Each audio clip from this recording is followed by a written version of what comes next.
Assalamualaikum warahmatullahi wabarakatuh. Perkenalkan, nama saya Devi Ardiansah dari Prodi Manajemen semester 2 Universitas Pancasakti Bekasi, Fakultas Ekonomi dan Bisnis, dalam mata kuliah Bank dan Lembaga Keuangan, dalam tugas UTS dalam materi Otoritas Jasa Keuangan atau OJK. Dosen pengampu Bapak Dr. Insinyur Sugeng Prayitno SH SE MM. Baik, langsung saja. Poin yang pertama, pengertian Otoritas Jasa Keuangan atau OJK. Otoritas Jasa Keuangan adalah lembaga yang independen dan bebas dari campur tangan pihak lain yang mempunyai fungsi, tugas, dan wewenang pengaturan, pengawasan, pemeriksaan, dan penyidikan sebagaimana dimaksud dalam undang-undang ini. Kemudian selanjutnya tugas OJK. OJK melaksanakan tugas pengaturan dan pengawasan terhadap yang terdiri dari 3, yaitu yang pertama kegiatan jasa keuangan di sektor perbankan, yang kedua kegiatan jasa keuangan di sektor pasar modal, yang ketiga kegiatan jasa keuangan di sektor perasuransian, dana pensiun, lembaga keuangan, dan lain sebagainya. Kemudian selanjutnya adalah wewenang OJK. Wewenang yang dimiliki OJK adalah sebagai berikut. A. Terkait khusus pengawasan dan pengaturan lembaga jasa keuangan bank yang meliputi poin 1. Perizinan untuk pendirian bank, pembukaan kantor bank, anggaran dasar, rencana kerja, kepemilikan, kepengurusan, dan sumber daya manusia, kemudian merger, konsolidasi, dan akuisisi bank, serta pencabutan izin usaha bank. Poin 2. Kegiatan usaha bank antara lain sumber dana, penyediaan dana, produksi, hibridasi, dan aktivitas di bidang jasa. Kemudian yang selanjutnya, pengaturan dan pengawasan mengenai kesehatan bank yang meliputi likuiditas, rentabilitas, solvabilitas, kualitas aset, rasio, kecukupan modal minimum, batas maksimum pembelian kredit, rasio pinjaman terhadap simpanan, dan pencadangan bank, laporan bank yang terkait dengan kesehatan dan kinerja bank, sistem informasi debitur, pengujian kredit atau kredit testing, dan standar akuntansi bank. Kemudian selanjutnya pengaturan dan pengawasan mengenai aspek kehati-hatian meliputi manajemen risiko, tata kelola bank, prinsip nasabah dan anti pencucian uang, dan pencegahan pembiayaan dan terorisme dan kejahatan perbankan serta pemeriksaan bank. Kemudian selanjutnya wewenang OJK. Wewenang OJK dimiliki oleh OJK sebagai berikut. Yang B, terkait pengaturan lembaga jasa keuangan atau bank dan non-bank, meliputi yang pertama penetapan peraturan dan keputusan OJK. Yang kedua, menetapkan peraturan mengenai pengawasan di sektor jasa keuangan. Yang ketiga, menetapkan kebijakan mengenai pelaksanaan tugas OJK. Yang selanjutnya, menetapkan peraturan mengenai tata cara penetapan perintah tertulis terhadap lembaga jasa keuangan dan pihak tertentu. Kemudian selanjutnya, menetapkan peraturan mengenai tata cara penetapan pengelolaan statuter yang pada lembaga jasa keuangan. menetapkan struktur organisasi dan infrastruktur, serta mengelola, memelihara, dan menata usahakan kekayaan dan kewajiban. Menetapkan peraturan mengenai tata cara pengenaan dengan ketentuan peraturan perundang-undangan di sektor keuangan. Fungsi OJK. Fungsi OJK adalah menyelenggarakan sistem peraturan, pengaturan, dan pengawasan yang terintegrasi terhadap keseluruhan kegiatan di sektor jasa keuangan. Independensi, kapasitas hukum, kepentingan umum, profesionalitas, integritas, keterbukaan, dan akuntabilitas. Visi dan misi OJK. Visi OJK adalah menjadi lembaga pengawas industri jasa keuangan yang terpercaya, melindungi kepentingan konsumen dan masyarakat, dan mampu mewujudkan industri jasa keuangan menjadi pilar perekonomian nasional yang berdaya saing global serta dapat memajukan kesejahteraan umum. Kemudian misi OJK adalah yang pertama, mewujudkan terselenggaranya seluruh kegiatan di dalam sektor jasa keuangan secara teratur, adil, transparan, dan akuntabel. Yang kedua, mewujudkan sistem keuangan yang tumbuh secara berkelanjutan dan stabil, serta melindungi kepentingan konsumen. Kemudian integritas. Bertindak objektif, adil, dan konsisten sesuai dengan kode etik dan kebijakan organisasi dengan menjunjung tinggi kejujuran dan komitmen. Selanjutnya, profesionalisme adalah bekerja dengan penuh tanggung jawab berdasarkan kompetensi yang tinggi untuk mencapai kinerja terbaik. Selanjutnya adalah sinergi. Berkolaborasi dengan seluruh pemangku kepentingan baik internal maupun eksternal secara produktif dan berkualitas. Selanjutnya, inklusif adalah terbuka dan menerima keberagaman pemangku kepentingan serta memperluas kesempatan dan akses masyarakat terhadap industri keuangan. Selanjutnya, visioner, memiliki wawasan yang luas dan mampu dalam serta berpikir di luar kebiasaan. Inilah nilai-nilai yang terdapat pada OJK.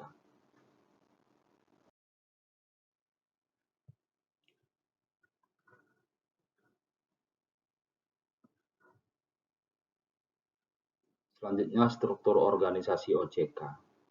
Struktur organisasi OJK terdiri dari atas yang pertama Dewan Komisioner OJK dan yang kedua pelaksanaan kegiatan operasional.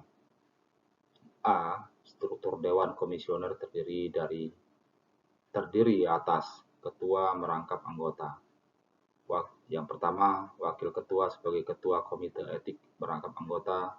Yang kedua, kepala eksekutif pengawas perbankan merangkap anggota. Yang ketiga, kepala eksekutif pengawas pasar modal merangkap anggota. Yang keempat, kepala eksekutif pengawas penerus perasuransian dana pensiun, lembaga pembiayaan, dan lembaga jasa keuangan lainnya merangkap anggota. Yang kelima, ketua dewan audit merangkap anggota. Yang keenam, anggota yang membidangi edukasi dan perlindungan konsumen. Yang ketujuh, anggota ex officio dari Bank Indonesia yang merupakan anggota Dewan Gubernur Bank Indonesia.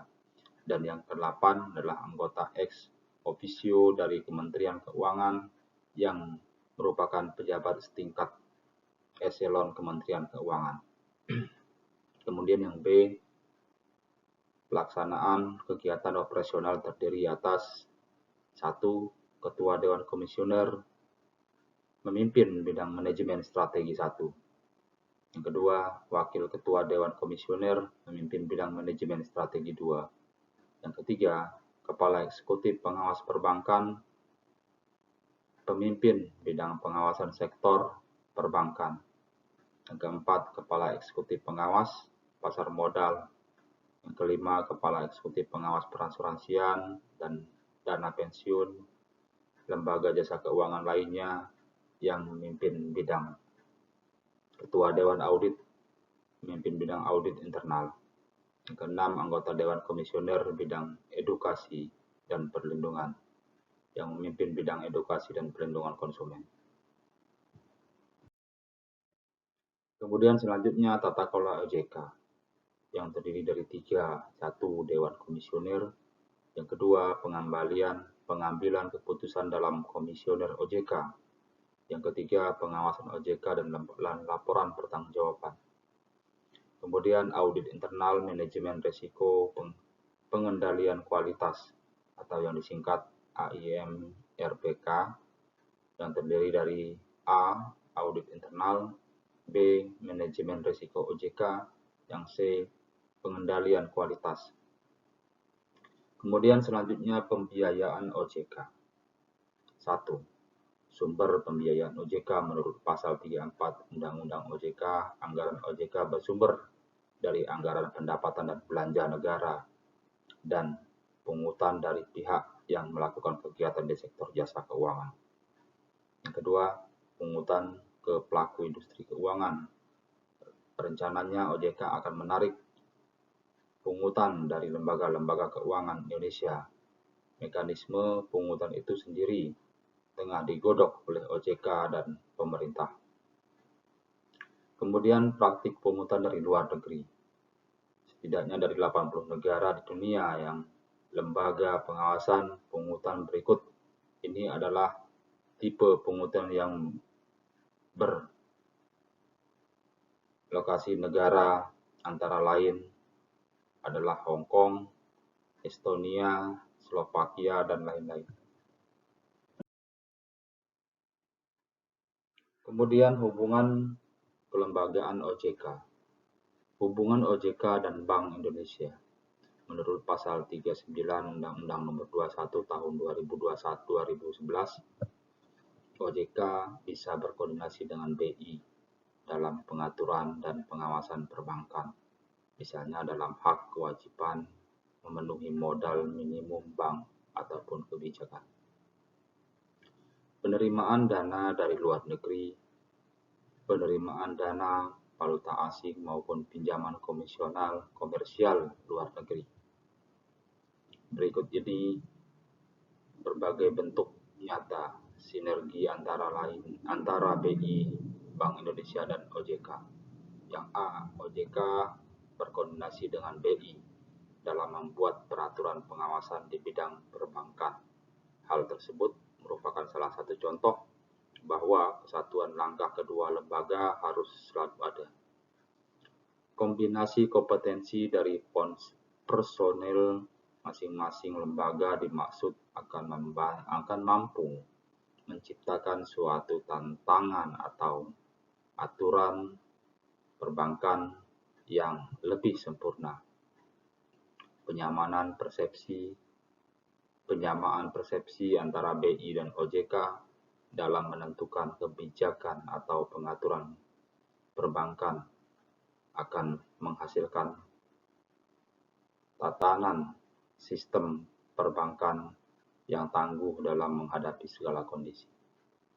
Yang B, tidak hanya dalam perbuatan aturan, BI dan OJK juga harus integrasi dalam tukar-menukar informasi perbankan melalui penggabungan sistem informasi ini.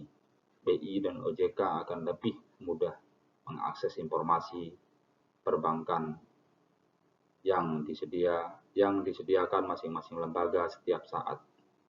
Timely basis. Informasi strategi yang dimiliki masing-masing lembaga dan aksesibilitas yang mudah sangat menunjang efektivitas pelaksanaan tugas. Yang C, dalam rangka pemeriksaan bank, BI dan OJK juga melakukan hubungan tertentu akan melakukan pemeriksaan khusus terhadap bank setelah berkoordinasi. Dan sebaliknya, dalam hal OJK mengidentifikasikan berketentuan mengalami kondisinya, akan segera menginformasikan kepada BI kerjasama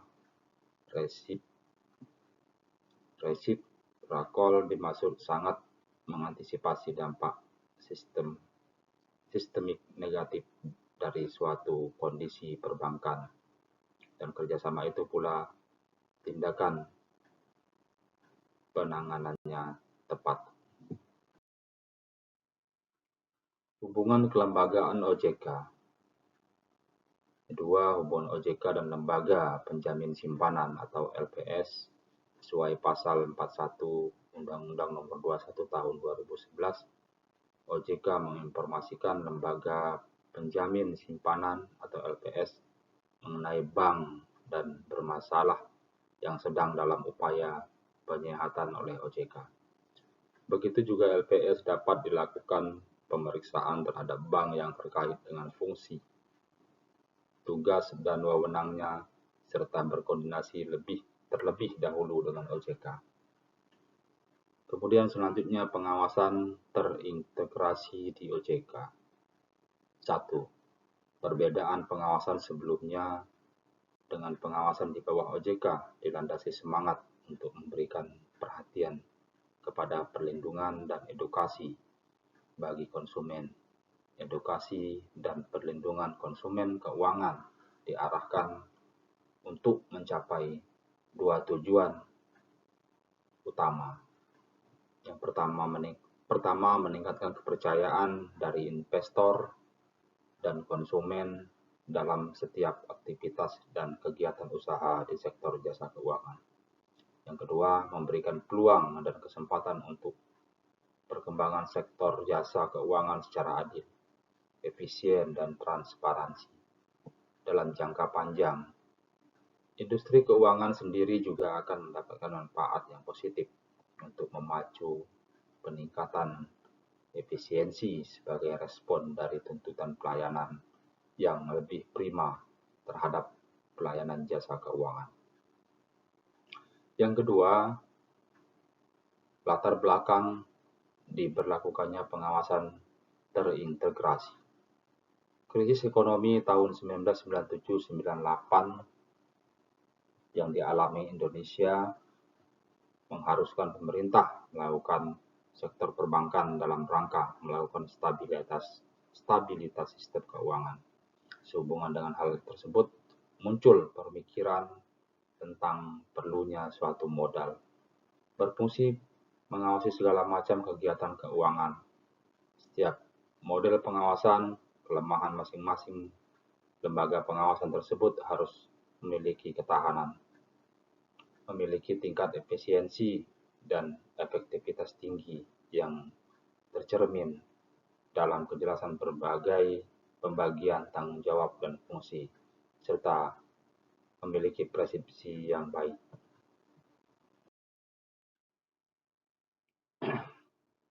Kemudian sistem pengawasan industri keuangan di negara-negara lain. Secara teoritis, terdapat dua aliran dalam hal pengawasan lembaga keuangan. Di satu pihak, terdapat aliran yang mengatakan bahwa pengawasan industri keuangan sebaiknya dilakukan oleh satu institusi. Di pihak lain, ada aliran yang terdapat pengawasan industri keuangan lebih tepat apabila dilakukan berbagai lembaga. Di Inggris misalnya, industri keuangan diawasi oleh Financial Supervisory Authority atau FSA, sedangkan di Amerika Serikat, industri keuangan diawasi oleh berbagai institusi, SEC atau Securities and Exchanges Commission. Misalnya, mengawasi pasar modal, sedangkan industri perbankan diawasi oleh Federal Reserve, The Fed, FDIC, Federal Deposit Insurance Corporation, dan OCC, Office of the Comptroller of the Currency. Alasan utama yang melatar belakangi kedua aliran ini adalah kesesuaian dengan sistem perbankan yang dianut oleh negara tersebut. Juga beberapa dalam konvergensi di antara lembaga-lembaga keuangan. Dari sudut sistem, terdapat dua sistem perbankan yang berlaku, yaitu komersial bank sistem dan universal banking system. Selanjutnya komersial banking seperti yang berlaku di Indonesia dan di Amerika Serikat, yaitu bank dilarang melakukan kegiatan usaha keuangan non-bank seperti asuransi. Hal ini berbeda dengan universal banking dianut oleh antara lain negara-negara Eropa. Dan di Jepang yang memperbolehkan bank melakukan kegiatan usaha keuangan non-bank seperti bank, investasi, dan asuransi. Sebuah survei yang dilakukan oleh Central Banking Publication tahun 1999 menunjukkan bahwa dari 1, 2, 3 negara yang diteliti, 3 penempatannya memberikan kewenangan pengawas industri perbankan kepada bank sentral. Hal ini lebih menonjol di negara-negara yang sedang berkembang, khususnya negara berkembang. Alasannya adalah masalah sumber daya. Bank sentral dianggap memadai dalam hal sumber daya atau SDM dan dana. Kewenangan pengawasan dari bank sentral sejalan dengan munculnya pemberian independensi kepada bank sentral. Ada kekhawatiran bahwa dengan bank sentral, maka apabila bank sentral juga memiliki wewenang mengawasi bank, akan memiliki kewenangan sangat besar. Bank of England misalnya. Kemudian kewenangan dan pengawasan perbankan diambil alih dari bank sentral tersebut. Kemudian selanjutnya Satgas Waspada Investasi.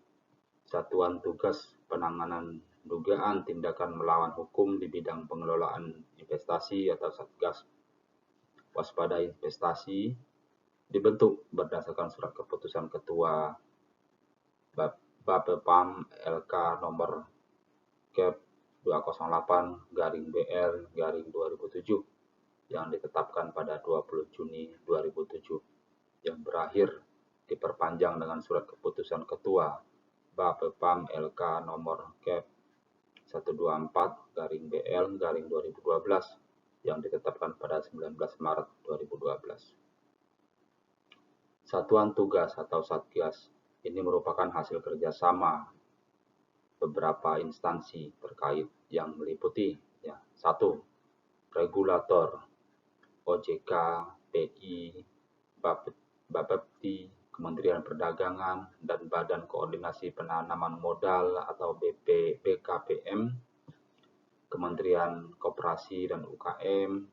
Yang kedua, penegak hukum, Polri, Kejaksaan Agung.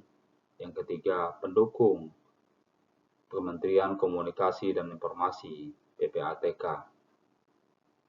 Kemudian selanjutnya tugas utama Satgas adalah A. Menginvestigasi kasus-kasus investasi ilegal. B. Menganalisis kasus-kasus. C. Menghentikan atau menghambat maraknya kasus investasi bolong. Yang D. Memberikan edukasi dan sosialisasi kepada masyarakat. Yang E. Meningkatkan koordinasi penanganan kasus dengan instansi terkait. Oke, terima kasih. Mohon maaf apabila dalam penyampaian presentasi ini baik secara tulisan maupun dalam penyampaian kata yang kurang tepat. Saya mohon maaf sekali lagi. Mudah-mudahan bisa membantu. Dan saya akhiri. Assalamualaikum warahmatullahi wabarakatuh.